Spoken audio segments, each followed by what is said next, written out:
So again, it's the same thing we've been doing. So this is what's good about this process. You start with something simple and you see what the basics are. It's like mortise and tenon. And we could do a mortise and tenon class all semester and just keep doing mortise and tenons with different stuff going on.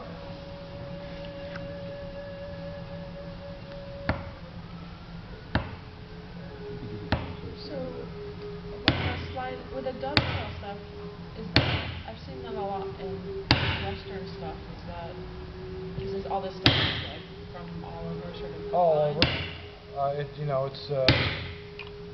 Yeah, to me it's just woodworking. And what's different about it is kind of the approach and the accuracy in Japanese stuff. I think is always better because you got sharper tools, and they're more concerned with the engineering, which is more based on compression fit joinery, which again is a more precise fit of things. It has a compression on the end grain of the mortise, but when you got a dovetail, that's the weak part of the dovetail, because the compression on the dovetail is against the side grain and short grain on the end of the dovetail. So to me, that's the big fallacy of dovetails, is that they've got all the compression is against the short grain on this part right here, because that's where the tension would be. It's not against the end grain. So.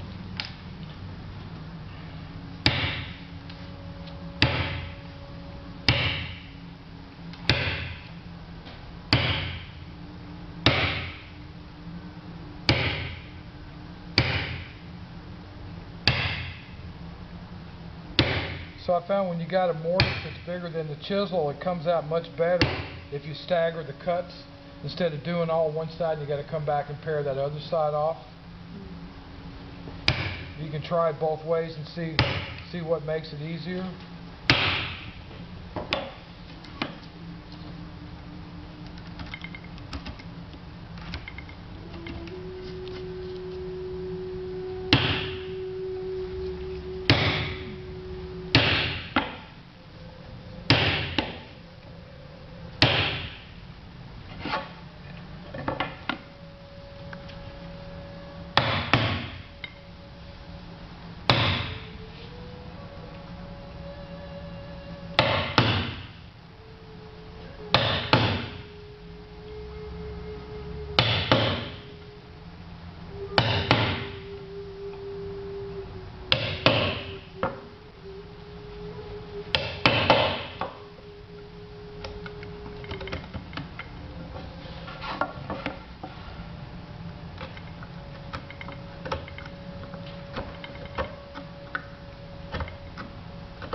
So what I want to do first is get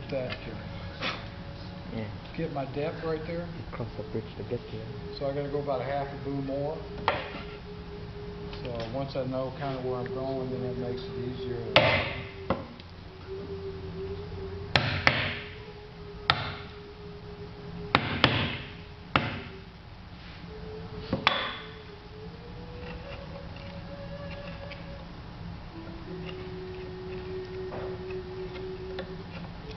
Getting that square in the right depth is where that angle comes from for the other piece to go in there.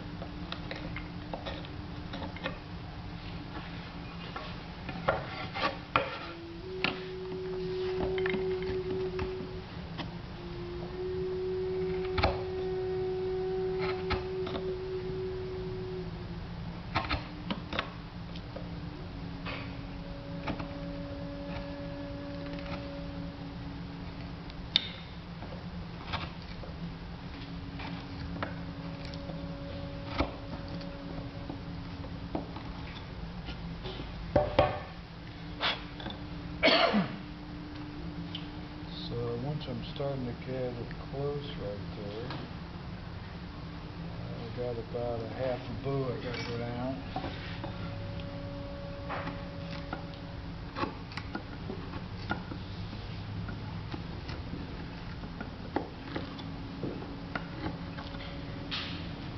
And do is go through.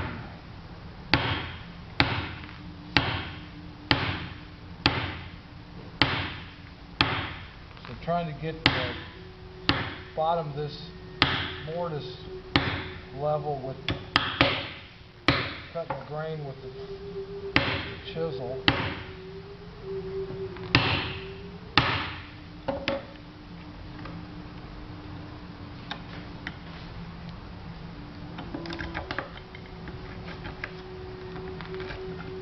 So I was trying to hit that the same hardness, so I went down the same depth, so I'm getting the bottom of the fibers all cut at that level right there.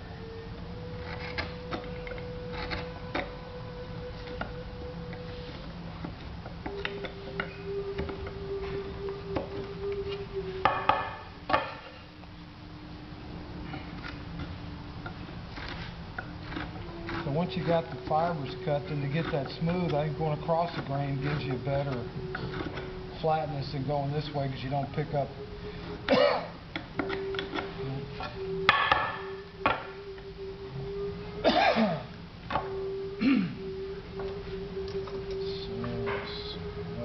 that looks good right there. That's a good fit. Now let's see what we got right here.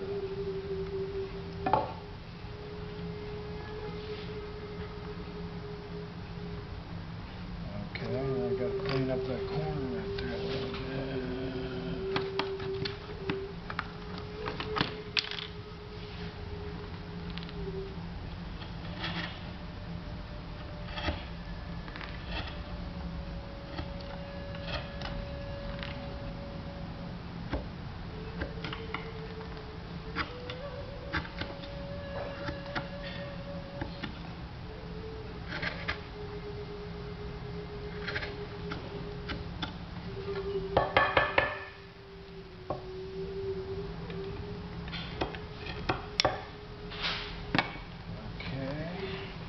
Now this thing should slide in there.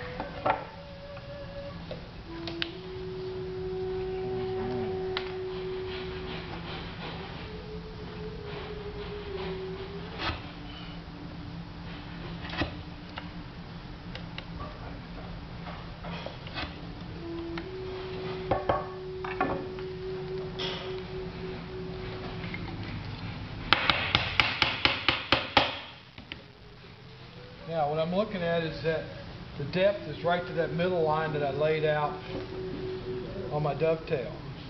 And it should line up, I think the bottom of the tenon is a square. So this lines up here, so now what I got to do is cut the 3 slot and then taper it, so I got that locked in there. Now let me get that out.